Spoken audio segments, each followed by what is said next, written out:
बिस्मिल्लाहिर्रहमानिर्रहीम। आज का हमारा टॉपिक है study of reaction in liquid sulphur dioxide. अब जो सल्फर डाइऑक्साइड है इसकी खसूसियात क्या हैं, तो फर्स्ट ऑफ ऑल हम उनको डिस्कस करते हैं।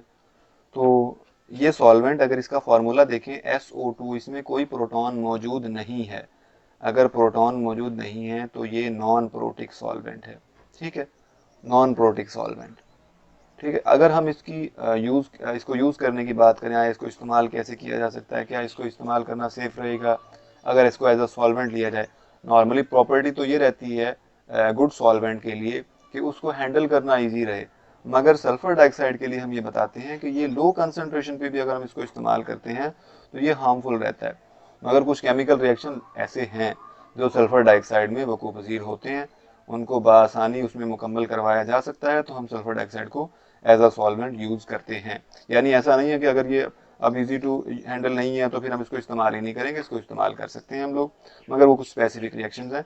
हम यहाँ ये जरूर कह सकते हैं कि सल्फर डाइऑक्साइड को बहुत अच्छा सॉल्वेंट नहीं है कि जिसके जरिए से तमाम के तमाम केमिकल रिएक्शंस को प्रोसीड करवाया जा सके। जैसे वाटर है, इजी टू हैंडल, चीप भी है, तमाम प्रॉपर्टीज जो एक गुड सॉल्वेंट में होनी चाहिए वो मौजूद रहती है, तो वो एक यूनिवर्सल सॉल्वेंट के लिए करेक्टरिस्टिक्स होती हैं, खसूसियात होती हैं। तो सल्फर डाइऑक्साइड जो है उसको लो कंसंट्रेशन पे भी इस्तेमाल करना खतरे से खाली नहीं है। इसके अलावा अगर हम बात करें, इसके पास कोई प्रोटॉन तो है नहीं। अगर प्रोटॉन नहीं है तो हाइड्रोजन बॉन्डिंग के भी कोई इम्कानात यहाँ पे नहीं है।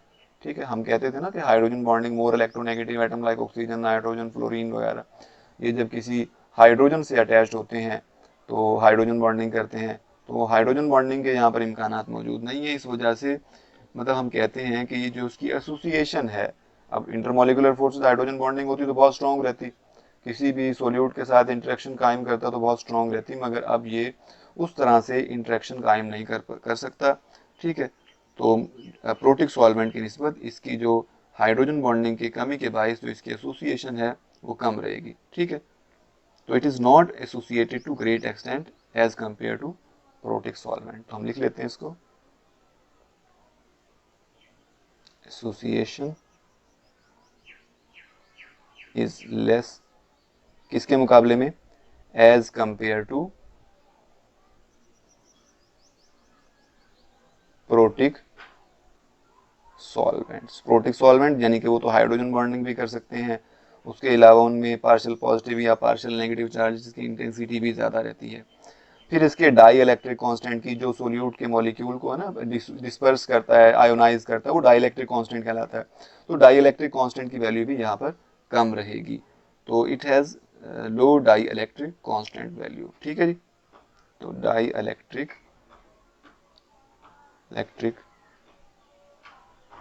कांस्टेंट उसकी वैल्यू क्या है जिनके लिए, वो लो रहेगी। ठीक है, तो therefore it is better solvent for covalently bonded structure. ये नॉन पोलर के लिए तो ये अच्छा सॉल्वेंट के तौर पे काम करेगा ना जी। डाइइलेक्ट्रिक कांस्टेंट की वैल्यू ज्यादा हो तो पोलर सॉल्वेंट के लिए वो अच्छा सॉल्वेंट रहता है, अगर कम हो तो फिर नॉन पोलर सॉल्वेंट के लिए वो अच्छा काम करेगा। ठीक है, तो ये नॉन पोलर कोवेलेंटली बॉन्डेड जो मतलब केमिकल कंपाउंड्स होते हैं, ऑर्गेनिक जो हैं सॉल्वेंट्स हैं, ये ऑर्गेनिक केमिकल रिएक्शन है, उनमें ये बेहतर तौर पे सॉल्वेंट के तौर पे काम कर सकता है। ठीक है, इसके अलावा जो बुनियादी चीज देखी जाती है वो होती है लिक्विड रेंज, यानी उनके मेल्टिंग और बॉइलिंग पॉइंट में डिफरेंस क्या है। तो अब इससे तो हमें दो चीजें पता चल रही हैं। देखिए, अब ये जो इसकी लिक्विड रेंज है वो है -75.46 डिग्री सेल्सियस, यानी माइनस में वैल्यू है इसकी मेल्टिंग पॉइंट की। और फिर हम चले बॉइलिंग पॉइंट की तरफ चलते हैं, तो बॉइलिंग पॉइंट जो है वो इसका 10 नहीं है, 10.02 डिग्री सेल्सियस, सिर्फ 10.02 डिग्री सेल्सियस, यानी हमने ये 2 के लिए लिखा है इसको। ठीक है जी, तो हम इसको 2 लिख लेते हैं, वरना ये आपको कन्फ्यूजन हो सकती है यहाँ पे। तो अब इसकी लिक्विड रेंज जो है वो कदरे कम रहेगी, बहुत हद तक कम रहेगी। ठीक है, तो इस तरह से अगर लिक्विड रेंज के कम होने की वजह से हमें पता चला कि ये मतलब हमें मालूम है कि गुड सॉल्वेंट की प्रॉपर्टी तो यही होती है कि वो उसकी लिक्विड रेंज ज़्यादा होनी चाहिए। तो ये रूम टेम्परेचर पे भी हैंडल करना इसको मुश्किल रहेगा। देखें, रूम टेम्परेचर पे 25 डिग्री सेल्सियस अगर हम कोई रिएक्शन करवाना चाहते हैं वो तो इजीली इसमें नहीं हो सकता, इसके लिए फिर स्पेशल इक्विपमेंट्स यूज़ करना पड़ते हैं, यानी अगर इस तरह के कोई सॉल्वेंट हम यूज़ करते हैं। ठीक है, तो अब हम केमिकल प्रॉपर्टीज़ की बात करते हैं। ठीक है, केमिकल रिएक्शन जाहिर बात है फिर हम यहाँ पे डिस्कस करेंगे, जैसे पहले हमेशा करते आए हैं। केमिकल प्रॉपर्टीज, अब केमिकल प्रॉपर्टीज में क्या बातें करनी है, फर्स्ट ऑफ ऑल हम एसिड बेस रिएक्शन की बात करेंगे। तो एसिड बेस रिएक्शन बार बार पढ़ के आपको याद तो हो गया होगा कि इसमें एसिड और बेस रिएक्ट करते हैं और साल्ट और सॉल्वेंट बनता है। ठीक है जी। तो अब साल्ट और सॉल्वेंट, पहले तो हम एक जनरल रिएक्शन यहाँ पे लिख रहे हैं कि सल्फर डाइऑक्साइड जब सल्फर डाइऑक्साइड से रिएक्ट करेगा, यानी आयोनाइजेशन की बात करना चाहें तो क्या होगा, SO2 प्लस और SO3 माइनस 2, यानी अपने इसने एक ऑक्सीजन यहाँ पे डोनेट कर दिया है, -2 चार्ज यहाँ पे आ गया, यहाँ पे +2 चार्ज रहेगा। अब इस चीज से वाजे क्या होता है हम पर कि जिस साल्ट में SO+2 आयन मौजूद होंगे तो उससे एक्सपेक्ट किया जाएगा कि वो एसिडिक साल्ट के तौर पे काम करेगा, और जिस साल्ट के पास सल्फाइड आयन मौजूद होंगे उससे हमारी एक्सपेक्टेशन रहेगी कि वो एज अ बेस काम करे, यानी वो बेसिक साल्ट के तौर पे काम करेगा। और अगर SO+2 आयन मौजूद हैं उस साल्ट के अंदर तो वो साल्ट क्या करेगा, वो एसिडिक साल्ट के तौर पर बिहेव करेगा। अब हम एग्जांपल लेते हैं कुछ इसी तर्ज की, जैसे फर्स्ट एग्जांपल है SOCl2 यानी थायोनाइल क्लोराइड का जब रिएक्शन करवा रहे हैं सीजियम सल्फाइड के साथ। ठीक है जी। तो क्या बनेगा प्रोडक्ट बनेगा सीजियम क्लोराइड प्लस सॉल्वेंट। हमने पढ़ा था ना कि ये हमारे पास देखें SO, इसके पास SO2 प्लस यानी कि +2 वाले आयन मौजूद हैं, तो एसिडिक साल्ट है, ये बेसिक साल्ट है, सल्फाइड आयन मौजूद है। जब ये रिएक्ट कर रहे हैं एसिड और बेस तो साल्ट बन रहा है और साथ में सॉल्वेंट बन रहा है। तो हमारे एसिड और बेस रिएक्शन की यही एक एग्जाम्पल, यानी कि ये एक एग्जाम्पल हुई। इसके अलावा एक और एग्जाम्पल भी हम ले लेते हैं यहाँ पे। पहले तो हम अपना मुतालिका एसिडिक साल्ट लेते हैं ना, यहाँ पे SOBr2, पहले Cl2 था, Br2 ले लिया सिंपल। अब नेक्स्ट जो हम कंपाउंड ले रहे हैं बिस टेट्रामिथाइल अमोनियम सल्फाइड, तो इसके लिए फॉर्मूला क्या होगा, फॉर्मूला देखते हैं जी। CH3 4 यहाँ पे लिखा ब्रैकेट के बाहर नाइट्रोजन, और यहाँ पर हम इसके साथ लिख रहे हैं 2SO3। ठीक है जी। क्या नाम बताया था, बिस टेट्रामिथाइल अमोनियम सल्फाइड। अब इसके नतीजे में जब ये रिएक्शन करेगा साल्ट बनेगा और सॉल्वेंट बनेगा। तो ये CH3 4 नाइट्रोजन लिखा 2 और ये Br प्लस 2SO2। तो ये भी chemical reaction acid base reaction की एग्जांपल में शामिल हुआ, जहाँ पे सॉल्वेंट के तौर पर सल्फर डाइऑक्साइड इस्तेमाल किया जा रहा है। एक और केमिकल रिएक्शन SOSCN, और ये ट्वाइस इसके साथ लिखा, अब ये एसिडिक साल्ट है, SO आयन मौजूद रखता है, SO+2 जारी बात आयन इसके पास होंगे, K2SO3 पोटाशियम सल्फाइड, ये जारी बात है बेस के तौर पे काम करेगा। तो प्रोडक्ट क्या बनेगा, KSCN। ठीक है जी, साल्ट और इसके अलावा सॉल्वेंट 2SO2। ठीक है, तो न्यूट्रलाइजेशन रिएक्शन के तौर पे काम कर रहे हैं। नेक्स्ट हम बढ़ते हैं प्रेसिपिटेशन रिएक्शन की तरफ।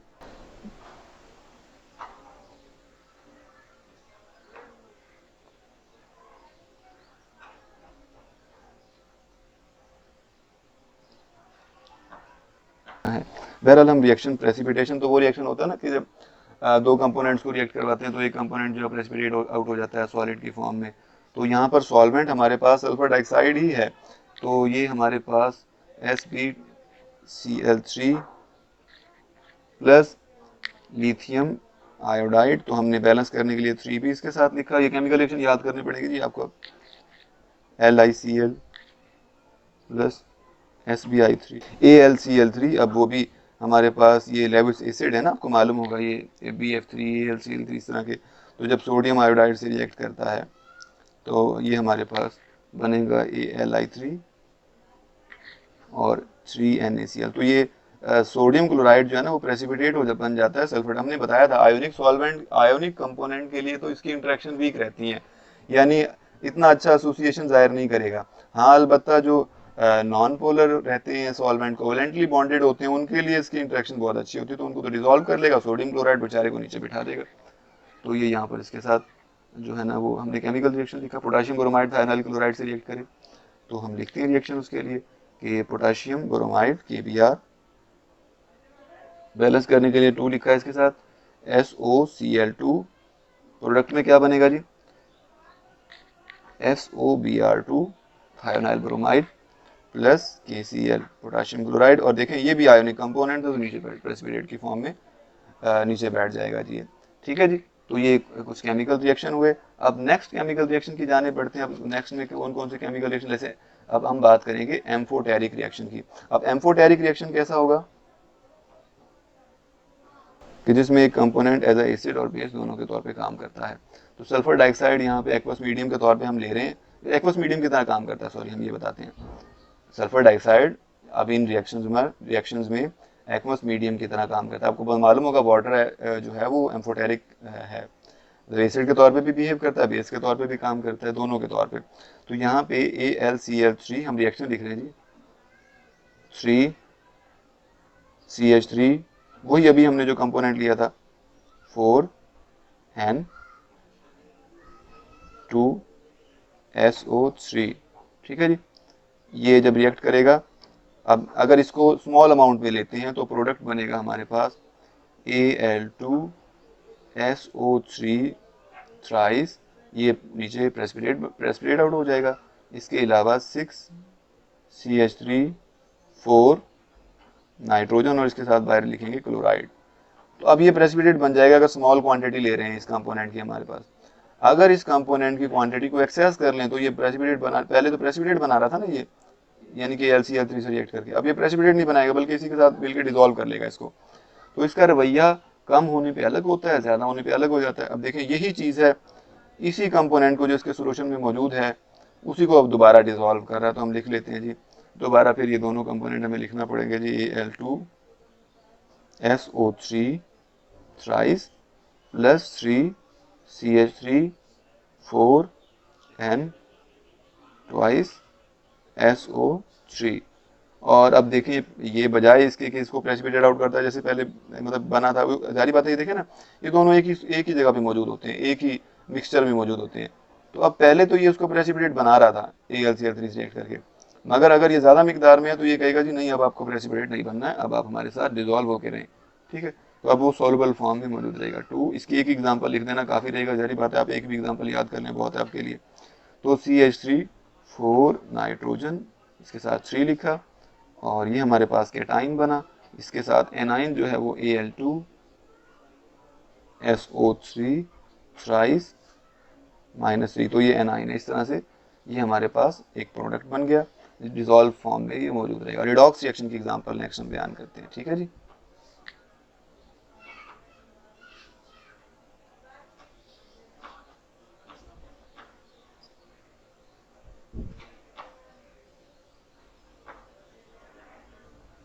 Redox reaction. अब रिडॉक्स रिएक्शन केमिकल रिएक्शंस ऐसे होते हैं जिनमें क्या होता है, ऑक्सीडेशन और रिडक्शन रिएक्शन बैक वक्त होती है, अक्कर साइमल्टेनियसली। ठीक है, तो अब इस तरह के केमिकल रिएक्शन रिडॉक्स रिएक्शन कहलाए। अब उसमें ऑक्सीडेशन स्टेट चेंज होती है, यानी रिडक्शन इलेक्ट्रॉन के हवाले से अगर हम बात करें, रिडक्शन में क्या होगा, इलेक्ट्रॉन ऐड होते हैं, ऑक्सीडेशन में इलेक्ट्रॉन रिमूव होते हैं। तो ऑक्सीडेशन और रिडक्शन रिएक्शन एक ही वक्त में हो रहे होते हैं। ठीक है, तो फर्स्ट रिएक्शन हम देख रहे हैं यहाँ पे FeCl3। ठीक है, ये रिएक्शन करेगा पोटाशियम आयोडाइड के साथ।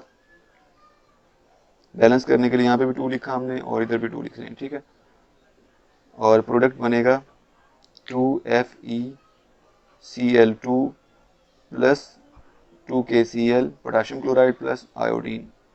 तो अब देखें ऑक्सीडेशन स्टेट की बात करें तो यहाँ पर आयरन की ऑक्सीडेशन स्टेट +3, ऑक्सीडेशन स्टेट निकालने के लिए फार्मूला मालूम है Fe+2। अब दोबारा सारी बातें उस तरह से नहीं बताई जा सकती, हमारे पास और भी बहुत सारे केमिकल रिएक्शंस मौजूद हैं जिन्हें हमें डिस्कस करना है। तो इस तरह से आप इसको अच्छे तरीके से ध्यान में रखीन करेंगे। देखिए यहाँ पे +3 ऑक्सीडेशन स्टेट है, +2 हो गए तो इलेक्ट्रॉन ऐड हुआ है, ऑक्सीडेशन सॉरी रिडक्शन हुई है। यहाँ पे -1 था, यहाँ पे 0 हो गया है, तो इलेक्ट्रॉन का रिमूवल देखने को मिल रहा है। यहाँ पर क्या हुई है जी, ऑक्सीडेशन। तो यहाँ पर ये यहाँ से आयोडाइड से आयोडीन तक ऑक्सीडेशन हुई है, और Fe+3 से Fe+2 तक क्या हुई है, रिडक्शन हुई है जी। और इसके अलावा एक और एग्जांपल अगर हम साथ में करना चाहें तो कर लेते हैं जी, 2NOx, ये मतलब X जो है वो हैलोजेंस के लिए यहाँ पर हम लिख रहे हैं, प्लस पोटाशियम आयोडाइड। तो ये पोटाशियम आयोडाइड हमने यहाँ पे लिखा। ठीक है, तो इन दोनों के लिए बैलेंस करने के लिए 2 साथ में लिखा इनके, और ये बनेगा 2NO nitric oxide plus 2KX यानी कि जो साल्ट है हेलोजन से मुतालिक है वो बनेगा, और आयोडीन। तो इसमें भी अगर हम ऑक्सीडेशन स्टेट निकालेंगे नाइट्रोजन सॉरी ऑक्सीजन की ऑक्सीडेशन स्टेट यहाँ पर और यहाँ पर, उसमें वेरिएशन आएंगी देखने को मिलेंगी। इसके अलावा पोटाशियम जो सॉरी आयोडीन है यहाँ पे -1 है, यहाँ पे 0 होगा। तो इस तरह से यहाँ पे ऑक्सीडेशन हुई और यहाँ पे ऑक्सीजन के अंदर रिडक्शन ऑक्सीडेशन होगी सॉरी रिडक्शन। अब नेक्स्ट केमिकल रिएक्शन है सॉल्वोलाइसिस रिएक्शन। सॉल्वोलाइसिस रिएक्शन क्या होते हैं?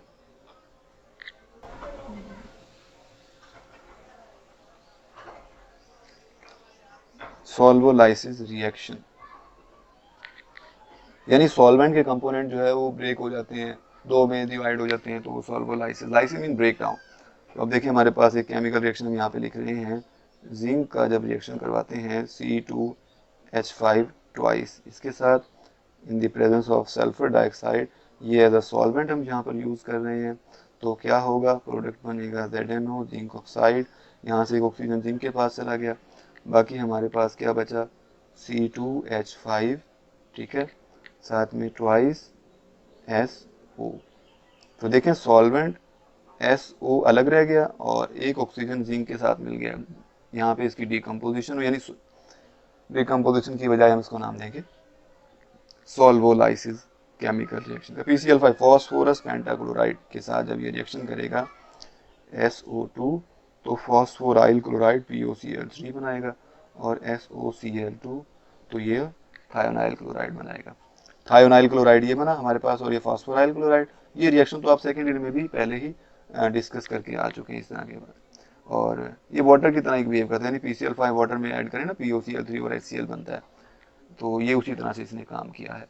हाँ अलबत्ता हम नेक्स्ट अब केमिकल रिएक्शन की बात करें तो उसमें हम सॉल्वेशन रिएक्शन की बात करेंगे, कॉम्प्लेक्स फॉर्मेशन रिएक्शन की बात करेंगे, ठीक है। तो अब हम नेक्स्ट रिएक्शन की तरफ बढ़ते हैं जी। तो नेक्स्ट रिएक्शन हम बात कर रहे हैं यहाँ पे सॉल्वेशन रिएक्शन।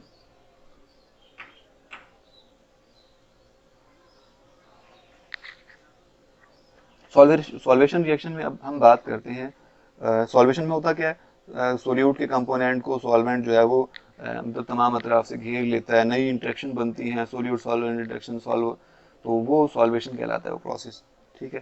तो RB rubidium iodide plus sulphur dioxide जब ये मिलेगा तो ये रुबीडियम आयोडाइड और 3SO2, तो इसने इसको तमाम अतराफ से सराउंड कर लिया, सॉल्वेशन का प्रोसेस हुआ है।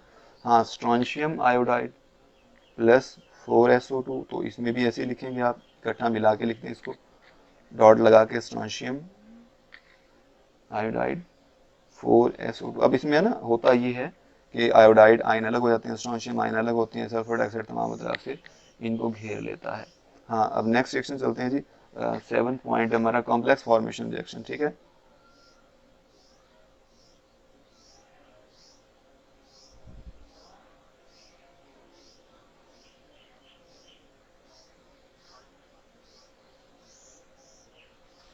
कॉम्प्लेक्स फॉर्मेशन रिएक्शन, अब हमारे पास है, सॉरी ये हमने क्या लिख दिया, SbCl3 antimony chloride plus 3KCl potassium chloride, और प्रोडक्ट अब देखिए इनमें कोऑर्डिनेट कोवेलेंट बॉन्ड बन जाएगा कि 3 पोटाशियम SbCl6 सॉरी 3 है ये यहाँ पे, 3 6 हो जाएंगे, 6 हो जाएंगे, ठीक है, और ये प्रेसिपिटेट आउट हो जाएगा, नीचे बैठ जाएगा, ठीक है।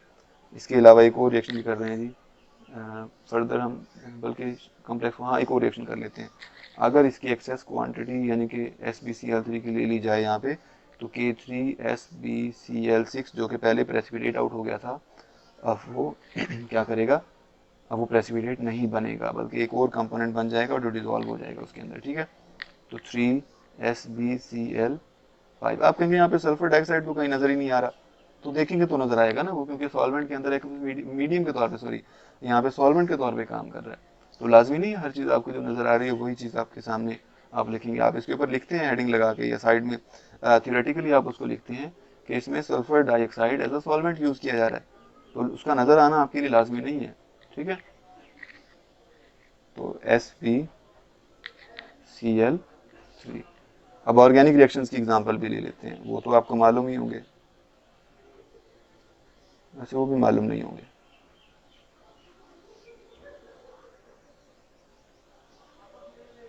ऑर्गेनिक रिएक्शंस, ठीक है।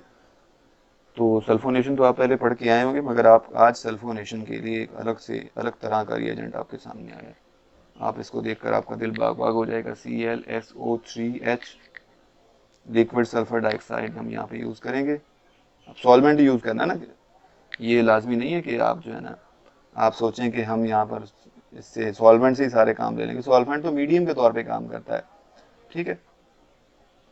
जैसे टीचर का काम होता है ना कि टीचर जो है वो जस्ट मीडियम का काम करता है, आपको आपके और किताबों के दरमियान आसानी कुछ मुहैया कर देता है।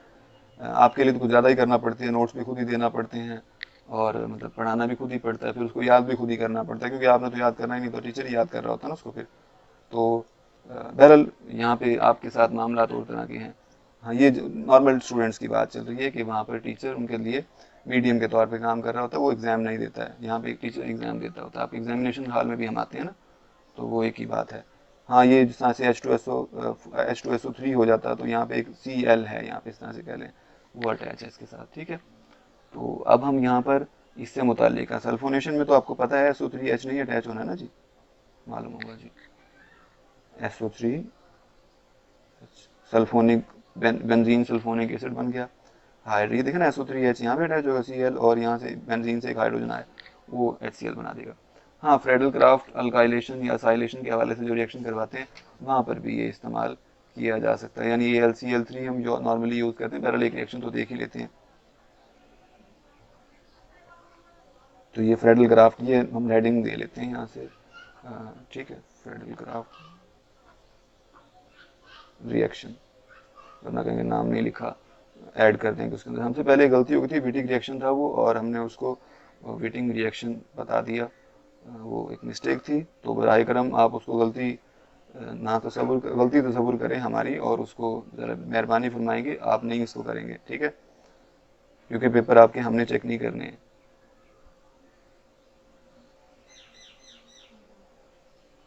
AlCl3 सॉल्वेंट के तौर पे भी यूज़ किया जा सकता है, या फिर लिक्विड सल्फर डाइऑक्साइड, जो आपको आज के दिन में सबसे ज़्यादा महबूब आपका मीडियम जो आपको नज़र आ रहा है, सबसे ज़्यादा पसंदीदा आपके लिए मीडियम है। तो COC6H5 प्लस HCl, ठीक है। तो ये बेंजीनोफोन है, ठीक है, बेंजोफिनोन, सॉरी, इसके लिए हम लिखेंगे, नाम लिख देते हैं benzophenone, C double bond O और 6, फिर यानी कि ये कीटोनिक ग्रुप आ गया ना, फिनोन, इसलिए इसको नाम दिया। ब्रोमिनेशन रिएक्शन, इतने रिएक्शन चले, ठीक है, ब्रोमिनेशन भी कर लेते हैं। ब्रोमिनेशन रिएक्शन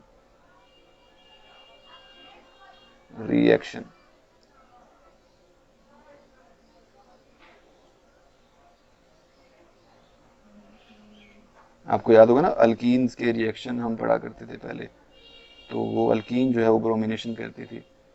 और आपको याद होगा हमने इसको जो regio selective, regio specific reaction इस तरह के पढ़े थे, वहाँ पर भी अल्कीन के हवाले से इस तरह के रिएक्शंस करवाए थे।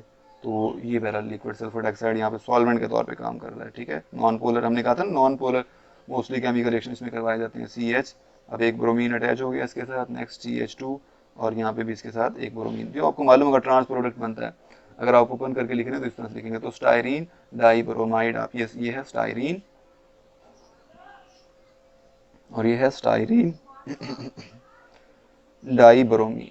डाइब्रोमाइड, ठीक है। एक और रिएक्शन भी है, फिनोल के साथ रिएक्शन करवाएं तो ब्रोमीन जो है वो सल्फर डाइऑक्साइड की मौजूदगी में पैरा पैरा ब्रोमोफिनोल बन जाता है, ठीक है जी। तो हम उसको भी लिख लेते हैं, चलें, एक रिएक्शन रह गया, कोई बात नहीं है। हाइड्रोक्सी यानी कि फिनोल है हमारे पास, ब्रोमिनेशन कर रहे हैं इसकी in the presence of sulphur dioxide liquid, ठीक है। तो अब ये फर्स्ट रिएक्टेंट हमारा चेंज है, तो यहाँ पे ये पैरा होगा ना जी, ब्रोमोफिनोल प्लस HBr, ठीक है जी, ये प्रोडक्ट बन गया हमारा। अब यूजेस की बात करते हैं, यानी कि इनकी एप्लीकेशन, ठीक है। तो -10.02 डिग्री सेल्सियस पे बॉयल होता है और फ्रीज होता है -75.46 डिग्री सेल्सियस पे। तो इसकी लिक्विड रेंज जो है, ठीक है, मतलब इस तरह के सॉल्वेंट के तौर पे काम कर सकती है। 65 का गैप है लिक्विड रेंज के हवाले से, ठीक है, तो गैप है 65 का, तो हम इसको एज अ सॉल्वेंट यूज़ कर सकते हैं ऐसे धक्के से, जिस तरह से कुछ केमिकल रिएक्शन में करवाना चाहें तो, ठीक है। तो इसके अलावा जो अगर हम ये यानी कि इसकी लिक्विड रेंज आ गई, ये याद रखनी है आपने, यानी कि -10 डिग्री सेल्सियस और -10 डिग्री सेल्सियस और -75.46 के दरमियान ये गैप जो हमारे पास है वो 65 डिग्री का है, तो ये इसकी लिक्विड रेंज आई है, ठीक है जी, 65 डिग्री। तो इसको एज अ सॉल्वेंट यूज़ किया, तो फर्स्ट यूज़ हुआ इसका। सेकेंडली, ये मतलब pure sulphur dioxide, liquid sulphur dioxide अगर हम यूज़ करें तो वो प्योर कंडक्टर के तौर पे काम कर सकती है, ठीक है। प्योर सल्फर डाइऑक्साइड की बात कर रहे हैं हम लोग, याद रहे। तो प्योर सल्फर डाइऑक्साइड कंडक्टर के तौर पे काम कर सकती है। आपको मालूम होगा आयोनाइजेशन लिखा था ना, SO2 प्लस SO2, याद होगा जी, हाँ ये होगा आपको याद, SO, क्योंकि अभी हमने लिखा ना इसको थोड़ी देर पहले ही, प्लस SO3, लेक्चर के स्टार्ट में ये बात हुई थी, एसिड बेस रिएक्शन के हवाले से बात की थी। तो सॉल्युबिलिटीज की अगर हम बात करें, देखिए अगर आयोनाइज होता तो आयंस कंडीशन है ना, कि अगर अगर उसमें इलेक्ट्रॉन मौजूद नहीं है फ्री, तो फिर उसमें दूसरी कंडीशन ये है कि उसके पास फ्री आयंस मौजूद होने चाहिए, तो फ्री आयंस इनके पास मौजूद होते हैं, इस वजह से अगर प्योर फॉर्म में है तो ये इलेक्ट्रिसिटी के लिए गुड कंडक्टर के तौर पे काम करता है। क्लियर। सॉल्युबिलिटीज इनऑर्गेनिक कंपाउंड की तो वो तो मालूम है हमें, sulphur dioxide vary over a wide range and it is impossible to make broad generalities. अच्छा, यहाँ पे होता ही है बेसिकली इनऑर्गेनिक सॉल्वेंट के तौर पे इस्तेमाल कर रहे हैं, और इसकी रेंज मतलब कोई बहुत ज़्यादा भी नहीं है, मगर इतनी है कि हम इसको मतलब हम इस्तेमाल कर सकते हैं एज अ सॉल्वेंट। अल्कली और अल्कलाइन अर्थ मेटल की बात करें तो उनके आयोडाइड्स जो हैं वो इजीली सॉल्वेबल हैं लिक्विड सल्फर डाइऑक्साइड में।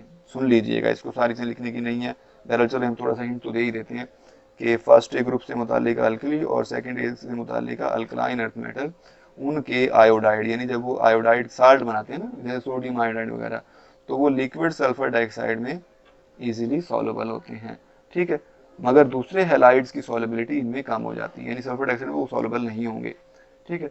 और इसके अलावा excellent solvent for organic compound, हमने बताया था नॉन पोलर है, डाई इलेक्ट्रिक कॉन्स्टेंट की वैल्यू की कम होने की वजह से इसकी जो ऑर्गेनिक कंपाउंड्स हैं उनको उनके साथ एज अ सॉल्वेंट काम करने की सलाहियत बढ़ गई है, ज़्यादा बेहतर तरीके से काम करेगा वहाँ पे। तो sulphonation, Friedel Crafts alkylation, acylation, bromination reaction में हम इनको इस्तेमाल कर रहे हैं, ठीक है। और इसके अलावा सल्फर डाइऑक्साइड को अगर हम पेट्रोलियम इंडस्ट्री की बात करते हैं तो वहाँ पर purification of certain petroleum products like petrochemical, petroleum jelly, benzene, toluene और वैक्सेस, इनको प्योरीफाई करने के लिए हम इस्तेमाल करते हैं। तो सुन लीजिएगा इसको, सल्फर डाइऑक्साइड यूज़ की जाती है purification of some petroleum products like petrochemicals. उसमें कौन कौन सी चीज़ें शामिल हैं, पेट्रोलियम है, जेली है, बेंजीन है, टॉल्वीन है और वैक्सीज है।